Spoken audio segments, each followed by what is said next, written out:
राष्ट्रीय अध्यक्ष और पूर्व मुख्यमंत्री अखिलेश यादव ने लखनऊ में प्रेस कॉन्फ्रेंस करते हुए कई अहम मुद्दों पर अपनी बात रखी है।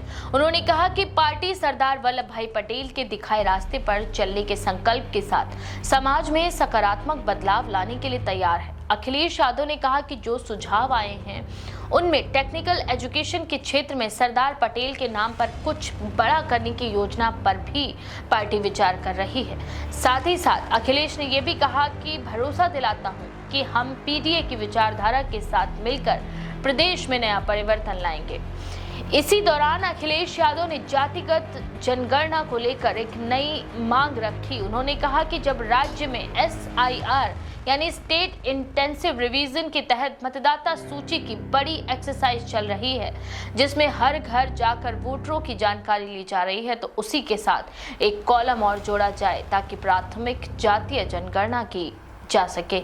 सभा प्रमुख ने कहा कि ये एक ऐतिहासिक अवसर है जब सरकार चाहे तो बिना किसी अलग व्यवस्था के जातियों का बुनियादी डेटा तैयार किया जा सकता है।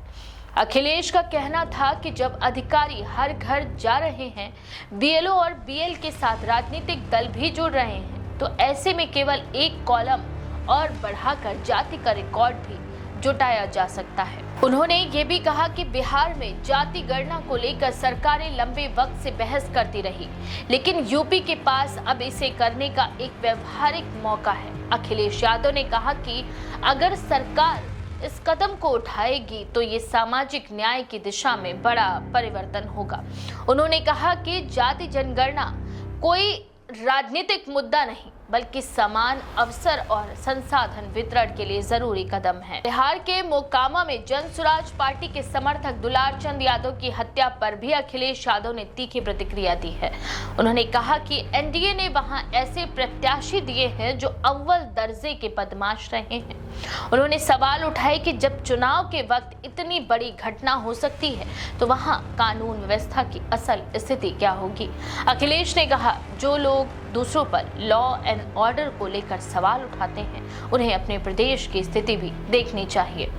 अखिलेश यादव ने यह भी कहा कि यूपी में बेटियों की सुरक्षा को लेकर आंकड़े बहुत चिंताजनक हैं। साथ ही साथ पहले एक गाड़ी पलटाई थी तो सरकार पलटने से बची थी, वो विकास दुबे थे, और जब अखिलेश दुबे को भी इस डर से जिंदा रखे हुए हैं ताकि सच्चाई बाहर ना आ जाए। सपा प्रमुख ने कहा कि सरकार कानून व्यवस्था पर पर्दा डालने की कोशिश कर रही है, लेकिन सच्चाई ये है कि यूपी में आम लोग असुरक्षित महसूस कर रहे हैं। अखिलेश यादव ने अपनी सरकार बनने पर शिक्षा और स्वास्थ्य क्षेत्र में सुधार का आश्वासन दिया है।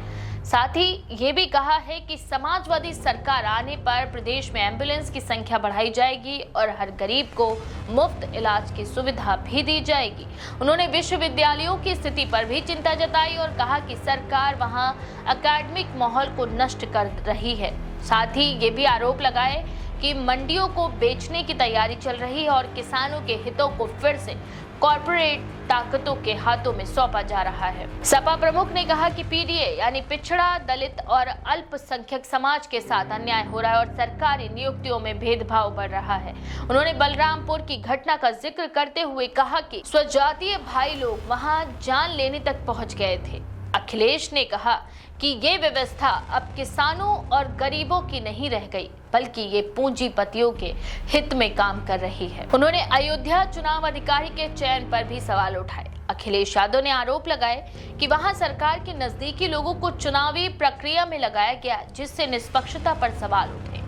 साथ ही उन्होंने ये भी कहा कि जनता को भरोसा दिलाना चाहता हूं कि समाजवादी सरकार बनने पर प्रशासनिक निष्पक्षता बहाल की जाएगी और हर गरीब को न्याय मिलेगा। बनारस की दाल मंडी को लेकर भी अखिलेश यादव ने सरकार पर निशाना साधा। उन्होंने कहा कि बनारस को कियोट बनाना था, लेकिन अब वहां की गलियां तोड़ रहे हैं और मुआवजा तक नहीं दिया जा रहा। उन्होंने कहा कि भाजपा सरकार केवल प्रचार और दिखावे में लगी है, जबकि जमीनी स्तर पर जनता काफी परेशान है।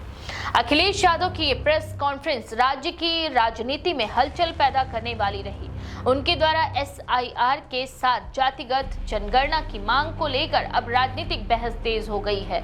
सपा प्रमुख का कहना है कि ये कदम समाज में बराबरी और अवसर की दिशा में सबसे अहम साबित होगा। साथ ही विपक्षी दल इस मुद्दे पर सरकार की चुप्पी को सवालों के घेरे में ला रहे हैं। राजनीतिक विश्लेषकों का मानना है कि अखिलेश यादव का ये कदम आने वाले पंचायत चुनावों को ध्यान में रखकर उठाया गया है। जातिगत आंकड़ों की मांग सामाजिक समीकरणों को नया रूप दे सकती है और इसका सीधा असर यूपी की राजनीति पर पड़ सकता है। अखिलेश यादव जिस तरह से पीडीए की विचारधारा को आगे बढ़ा रहे हैं, उससे साफ है कि समाजवादी पार्टी सामाजिक न्याय की राजनीति को अपने अभियान के केंद्र में रखकर बढ़ाना चाहती है। इस प्रेस कॉन्फ्रेंस में अखिलेश यादव ने जहां केंद्र और राज्य सरकार पर तीखे प्रहार किए, वहीं अपने राजनीतिक एजेंडे को भी स्पष्ट रूप से सामने रखा। उन्होंने कहा कि समाजवादी पार्टी का मकसद सिर्फ सत्ता पाना नहीं, बल्कि जनता की सुरक्षा और सम्मान सुनिश्चित करना है। अखिलेश की मांग और बयान दोनों ने यूपी की राजनीतिक हवा में एक नई बहस को जन्म दे दिया है, जिसकी गूंज आने वाले चुनावी महीनों में और भी तेज सुनाई दे सकती है। फिलहाल इस बारे में आपका क्या विचार है? अपनी राय कमेंट में जरूर लिखें। ऐसी और भी खबरों के लिए देखते रहें द पेज 19।